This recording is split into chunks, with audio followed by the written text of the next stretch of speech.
Football ഹിസ്റ്ററിയിൽ ഏറ്റവും കുറഞ്ഞ ടൈമിൽ സാക്ഡായ മാനേജർ ആരായിരിക്കും?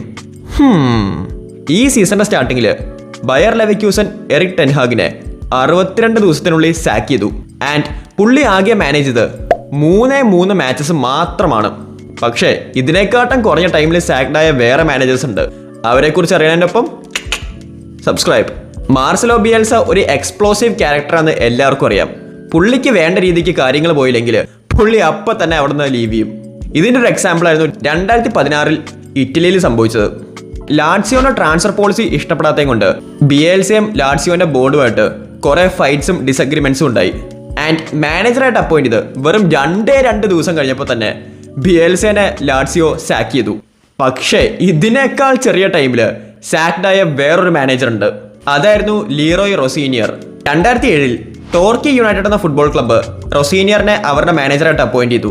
ആൻഡ് ആ സെയിം ദിവസം തന്നെ ടോർക്കി യുണൈറ്റഡിന്റെ ബോർഡ് മെമ്പേഴ്സ് എല്ലാം മാറി പുതിയ ബോർഡ് മെമ്പേഴ്സ് വന്നു.